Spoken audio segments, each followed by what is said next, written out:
Η εργασία μας ολοκληρώθηκαν, επίσης και οι βαφές στο ταβάνι από το σαλόνι.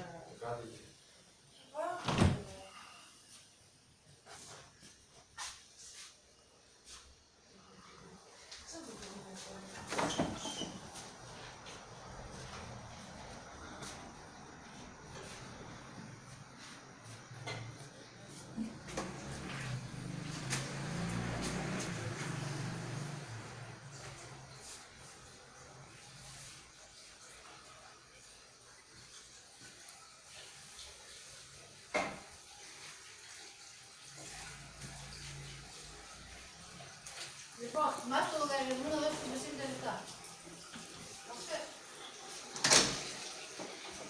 Βασίλη, πόσα λεπτά ακόμη? Μισό λεπτό.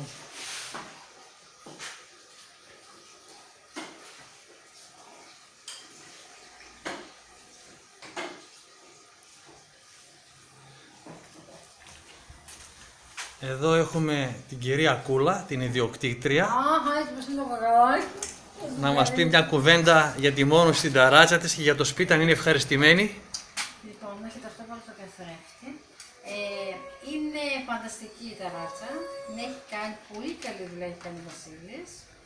Και πιστεύω όποιος θα τον πάρει θα είναι μείνει πολύ ευχαριστημένος. Για το μέσα. Και για το μέσα. Αλλά και για την παρέα. Είναι φοβερό δουλειά. Σας ευχαριστούμε πάρα πολύ. Εδώ είναι το έξω μας.